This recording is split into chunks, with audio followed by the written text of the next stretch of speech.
Nutcracker. Chapter 1. Christmas Eve.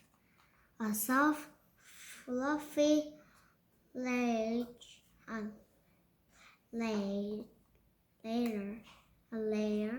of snow covered Clara's house on Christmas Eve.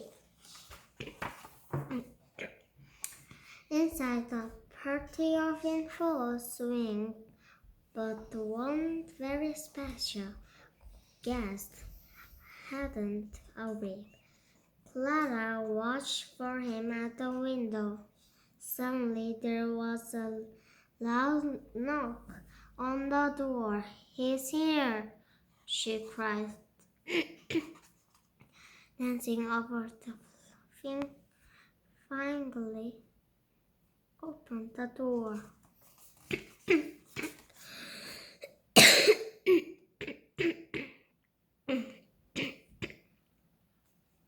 It was Clara's godfather. She gave him a big hug. "What a warm welcome on such a chilly night," he said with a sharp "Merry Christmas." Clara loved her godfather's visit. Something magical always happened when he was around. "I have a special present for you this year," he told Clara as he placed the package under the tree. Chapter 2. The Mystery Present. That night, Clara couldn't sleep. She lay in bed thinking about her present. "I can't hunt if I just have a little pig," she thought.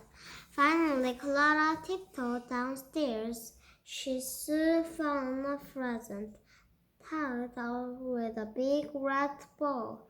On the ribbon, there was a tag with a message.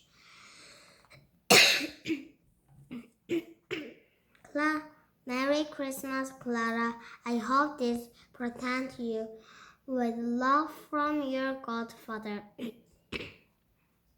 I wondered what godfather means, thought Clara.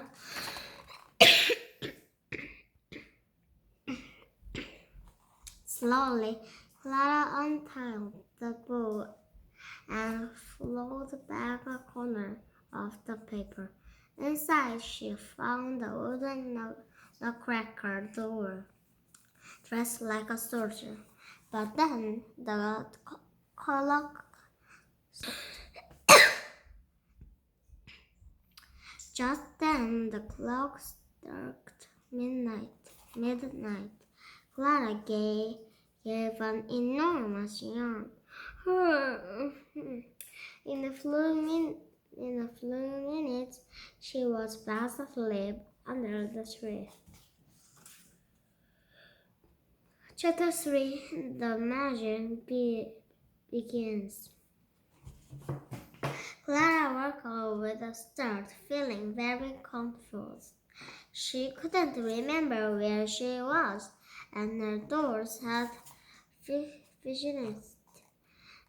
She looked around and saw she was under the Christmas tree, and it seemed to be growing. "What's happening?" But the tree wasn't growing. She was shaking. Soon she was as small as a mouse.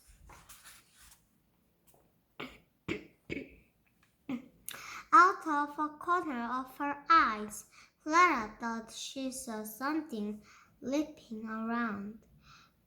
Frightened, she darted behind the present and heard the tree rooted behind her. Clara spun around.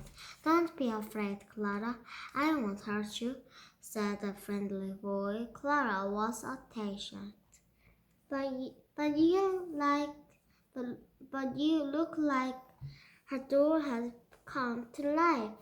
"I'm the Nutcracker Prince," he said, with a bow, and I'm here to protect you.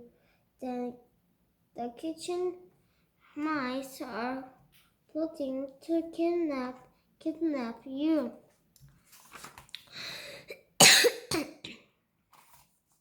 The prince pulled out a whisk and gave a sharp blow at once. The lid of the toy box flew open, and a long line of toy soldiers marched out. Standing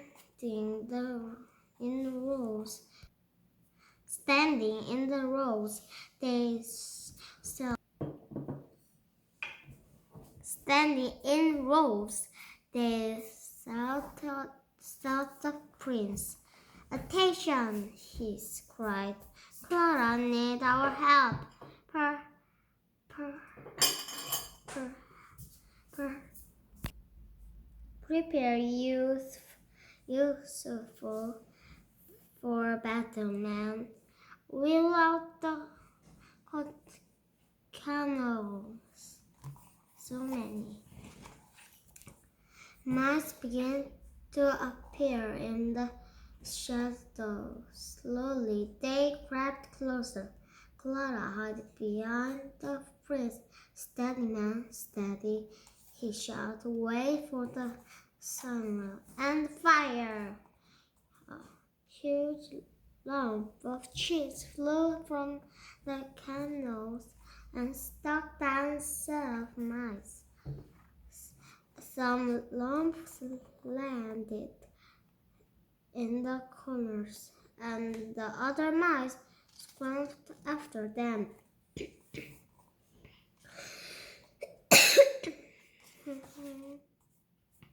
Excellent work, man, roared the prince as the last mouse vanished, but the fight wasn't over yet.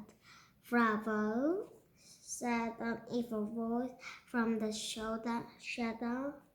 A mouse wearing a crown and an eyes patch appeared. That's the Mouse King, the prince whispered to Clara.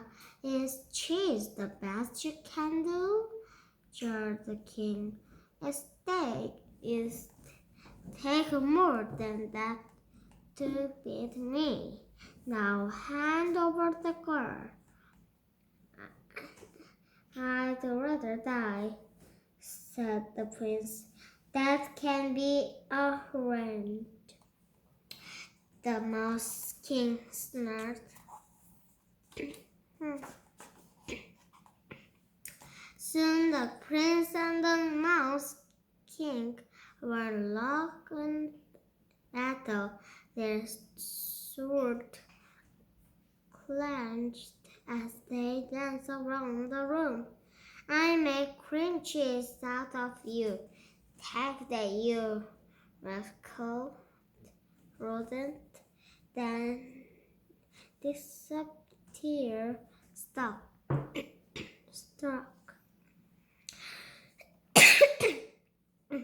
The prince trapped on a lump of cheese and swooped on the floor, seizing his chance.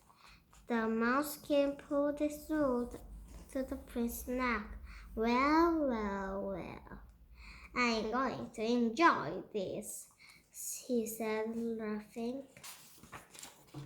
As the Mouse King pulled back his sword, Clara whispered of her shoe, disappeared of her shoes, and threw it as hard as she could at his head.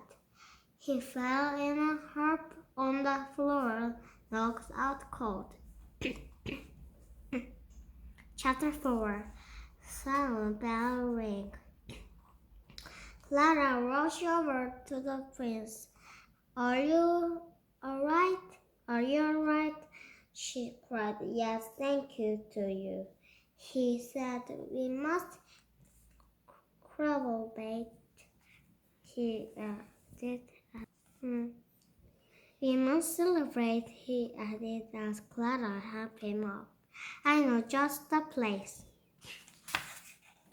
The prince led Clara to a golden seat behind the Christmas tree and helped her aboard. Off you go, boys, the prince called to his four reindeer. As they get to their speed, the sails start to rise up into the air. They rolled out an open window and into the night. After some time, they came to a forest covered with cliffs white snow. We are nearly at our first stop, the prince announced. Hold on, we are going down the snow course under the reindeer bed as they lay. Just then a beautiful lady dressed in sparkling white appeared among the trees. Clara, I'd like you meet my good friend. Clara, I'd like you to meet my good friends. The ice queen, said the prince. What a lovely surprise. The queen led them to her ice palace, which glistened in the moonlight. Inside, icicle chandeliers hung from every ceiling. You've arrived in time for the dance, said the queen as they walked into a grand ballroom. A piano began to play, and 8 ballerinas dressed in silver and white twirled into the middle of the room. They twinkled like snowflakes as they spin around. I always remember this, whispered Clara to the prince as the music came to an end. After a game of catch with the palace poodle, it was time to leave. Do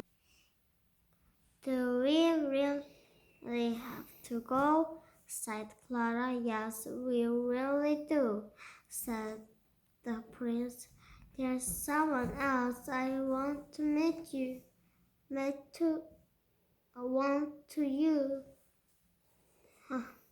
I want you to meet, and we don't have much time. Goodbye. Here's a poodle. Chapter 5 The Land of Sweets. Clara gasped when they reached the next stop. The trees were bursting with marshmallow blossom and lollipop flowers spurt from the ground. Then Clara saw that the mountains were topped with melon, chocolate, and milkshake river flower flowed down them. Where are we? She asked, amazed. The land of sweets, the prince replied. Before them stood a huge Nespen castle, decorated with all kind of trees. Lifting Clara from a sight, he sat her down on the palace step, and a fanfare of trumpets rang out at the top. The doors opened, and the fairy appeared, dressed from head to toe in pink. Clara, this is the sugar plum fairy, said the prince. She will over the land of sweet. I hope you have a sweet tooth, said the sugar plum fairy with a smile. She led them into a ground hill, where the tables were covered with chocolate cake, cookies, and candy swirls. Watch the wobbly chairs, whispered the Princess Clara. Sat down. They are made of raspberry mousses. Clara ate until he thought she'd pop. After the feast, the band struck up and down. Dancers from around the world performed for Clara. First came the dance of chocolate and the splashes pear spun around to snapping castles. Next came the exotic dance of coffee, a beautiful Arabian princess danced with a beautiful Arabian princess danced with smooth, swirling movements in time to soft, soothing music. The third group of dancers had come all the way from China to entertain everyone with their tea dance. Many more dances followed, each one showing something good to eat or drink. But the final dance was very different. A group of ballerinas dressed as flowers performed a slow twist for Clara. Their arms unfolded graceful like petals of a flower as they waved in and out of each other. And now I'm afraid it's time for us to go home, said the prince sadly. With a sigh, Clara climbed into the sun and waved goodbye to the sugar plum fairy. Thank you for an amazing evening, nutcracker prince, said Clara with a yawn. She was so tired that she fell asleep in his shoulder. When Clara woke up, she was back under the Christmas tree, and the prince was gone. Only her door lay beside her. Oh, it was only a dream, she cried, but it seemed so real. Just then, Clara spotted the tag that her godfather's had taped to her present. I hope this protects you, it said. I wonder if that means he knew the Nutcracker Prince would rescue me, thought Clara. Maybe it wasn't just a dream.